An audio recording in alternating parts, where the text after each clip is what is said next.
So మొత్తానికైతే ఇలాంటి situations ఉండొచ్చు అనేటటువంటి అనుమానాలు వ్యక్తమవుతున్నాయి. ఇందాక మీరు అంగీకరించారు 10% ఇలాంటి పరిస్థితి ఉంటుంది అని చెప్పేసి. సో ఏంటంటే పారదర్శకత అనేది ఎక్కడ ఉంటుందంటే మనం చేసినటువంటి విమర్శల మీద లేకపోతే మనం బయటపెట్టినటువంటి అంశాల మీద చర్యలుంటే ఖచ్చితంగా నమ్మకం అనేది ఏర్పడుతుంది. సో అలాంటి పరిస్థితుల్లో కొంత సన్నగిల్లేమో అనేటటువంటి పరిస్థితి జనాల్లో కన్ఫ్యూజన్ క్రియేట్ చేస్తున్న పరిస్థితి, క్యాడర్లో కూడా అలాంటి పరిస్థితి ఉంది. ఏమంటారు విజయకిరణ్ గారు? 1 minute 1 or 2 minutes. పార్టీకి అత్యంత కీలకమైన క్యాడర్ మదిలో ఉన్నటువంటి ప్రశ్నలు దీన్ని నివృత్తి చేసి పార్టీని బలపరచాల్సిన బాధ్యత మా అధినాయకత్వం పైన ఉంది. ఖచ్చితంగా దీన్ని ఎవరు కూడా ఇగ్నోర్ చేసేటువంటి పరిస్థితి కాదు. ఇగ్నోర్ చేస్తే దాని మూల్యం చెల్లించుకోవాల్సిన పరిస్థితి వస్తుంది. కాబట్టి ఖచ్చితంగా ఏ అంశాలైతే ఇసుక అయినా కానీ, మట్టి అయినా కానీ, మద్యం అయినా కానీ, లేదు మైన్స్ కానీ, అన్ని ప్రతి అంశంలో కూడా ఏ ఆరోపణలు అయితే చేశామో ఆ ఆరోపణలకు సంబంధించిన నేరస్తుల్ని, నేరం చేసిన వారిని ఖచ్చితంగా చట్టం ముందు దోషులుగా నిలబెట్టి తీరుతాము. ఆ తర్వాతనే ఎలక్షన్స్ లో మేము వాళ్ళు పలానా తప్పు చేశారు, మేము ఆరోపణ చేశాము, చట్టం ముందు నిలబెట్టాము అనేటువంటి మాట చెప్పి మళ్ళీ అది ఎన్నికలకు వెళ్ళేటువంటి పరిస్థితి ఉంటుంది తప్ప ఎక్కడా వెనకడుగు వేసే పరిస్థితి లేదు. ఎక్కడైనా అరాకొరా ఎమ్మెల్యేలు ఓవర్లుక్ లోనో లేదు వాళ్ళ పాత స్నేహాల పాటు ఏదైనా చేస్తే ఖచ్చితంగా అధిష్టానం ఊరికే ఉంటదని మాత్రం ఆలోచించమాకండి. ఇక్కడ పార్టీ మొత్తాన్ని కూడా లోకేష్ గారు మానిటర్ చేస్తున్నారు. ఎవరెవరైతే తప్పుడు పనులు చేస్తున్నారో, ఎవరెవరైతే ఇతర పార్టీలతో కొల్యూడై ఉంటారో వారందరి రాజకీయ భవిష్యత్తు కూడా చాలా ఇబ్బంది పడే పరిస్థితి ఉంటుంది. కాబట్టి ఇప్పటి వరకు ఎట్లా పోయినప్పటికీ కూడా ఇక నుంచి అన్నా సరే పార్టీ క్యాడర్ ని జాగ్రత్తగా చూసుకొని పార్టీ క్యాడర్ లో నమ్మకం పెంపొందుకునే విధంగా పనిచేయాలని ప్రైమ్ లైన్ సాక్షిగా చెప్తూ తప్పు చేసిన నేరస్తులందరినీ కూడా ఖచ్చితంగా చట్టం ముందు నిలబెట్టి తీరుతామనేది మాత్రం ప్రైమ్ లైన్ సాక్షిగా చెప్తా ఉన్నామండి. ఓకే విజయకిరణ్ గారు, ఇంకొక క్వశ్చన్ మీకు. ఇందాక రామారావు గారు మాట్లాడుతూ సో విజయకిరణ్ గారు మాట్లాడేది నేను అంగీకరించాను. చంద్రబాబు నాయుడు భారీ ఎత్తున అక్రమాలకు పాల్పడ్డాడు, అవినీతి చేశాడు అని చెప్పేసి ఆయన కూడా చెప్పినటువంటి పరిస్థితి. దాన్ని ఎలా డిఫైన్ చేస్తారు విజయకిరణ్ గారు? సార్ వీరు 5 సంవత్సరాలు అధికారంలో ఉన్నారు.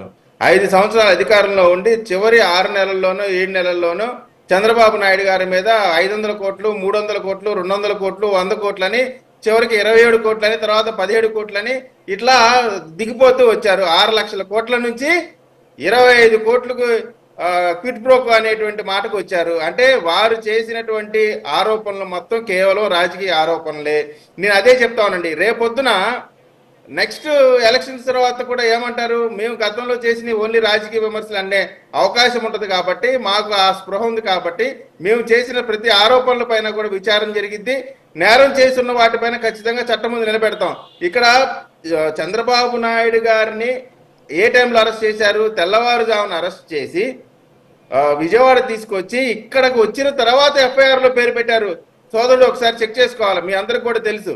అదే కదా అప్పుడు తీవ్రమైన విమర్శలకి దారి తీసినటువంటి అంశం కూడా మనం చూసాం.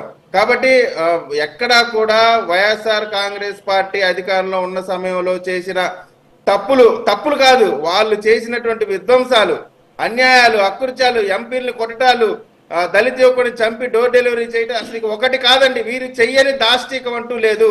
చేసిన ప్రతి దాష్టికానికి సంబంధించిన శిక్ష అనుభవించడానికి అందరూ సిద్ధంగా ఉండాల్సిందే. అయితే గ్రౌండ్ లెవెల్లో రాజకీయ నాయకులు చేసిన తప్పుల్ని కొంతమంది కాస్తున్న మాట వాస్తవం. దానిపైన కూడా లోకేష్ గారు చాలా సీరియస్ గా వర్క్ చేస్తున్నారు.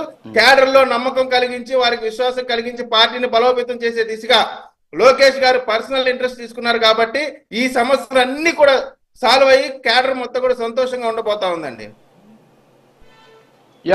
ఓకే రామారావు గారు రియాక్ట్ అవ్వండి.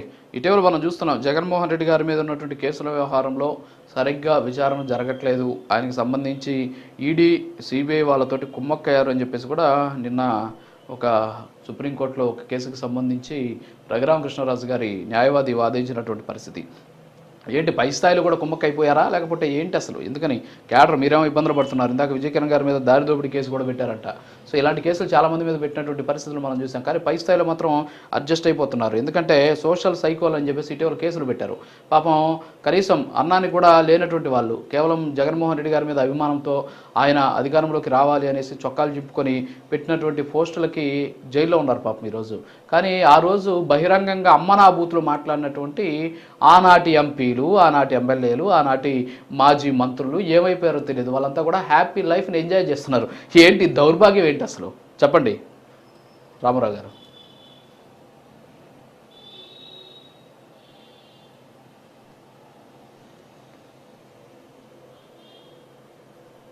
మీట్లో ఉన్నారు సార్ మీరు. రామారావు గారు అన్మ్యూట్ చేసి మాట్లాడండి సార్.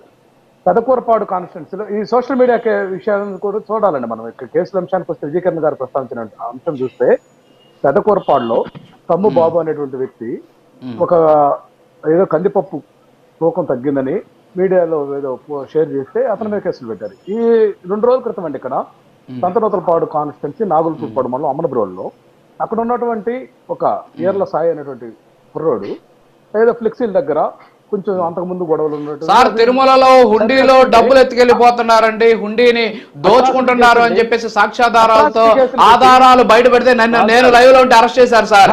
మీరు పెదకూరపాడు కందిపప్పు కాదు ఇక్కడ. నేను లైవ్ లో ఉంటే మీ టీటీడీకి గతంలో టీటీడీకి సంబంధించి హుండీలో దోచుకున్నాడండి అని చెప్పి నేను చెబితే లైవ్ లో ఉంటే ఎవరెవరికి వాటాలు లేనటువంటి అంశాలు సాక్ష్యాధారాలతో సహా ప్రోమో చేసి నేను లైవ్ లో ఉంటే నన్ను అరెస్ట్ చేశారు. ఇక్కడ అలాంటి అరెస్టులు వద్దు, ఎందుకంటే మేము కూడా బాధితులు, ఇక్కడ అందరూ బాధితులే, మీరు కూడా బాధితులు అవ్వచ్చు. సో ఇక్కడ నేను అడుగుతున్నది అది కాదు.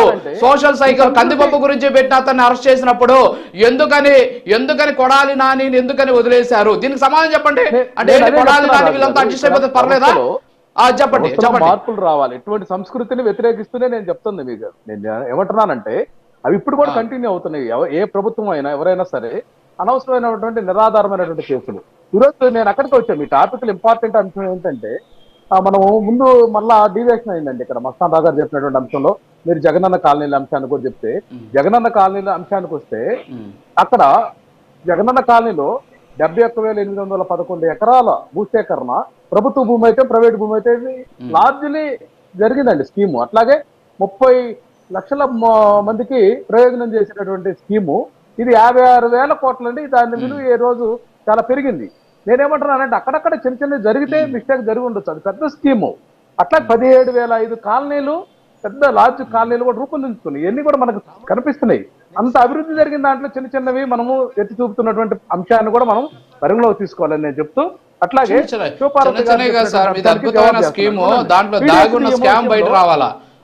ఏమండి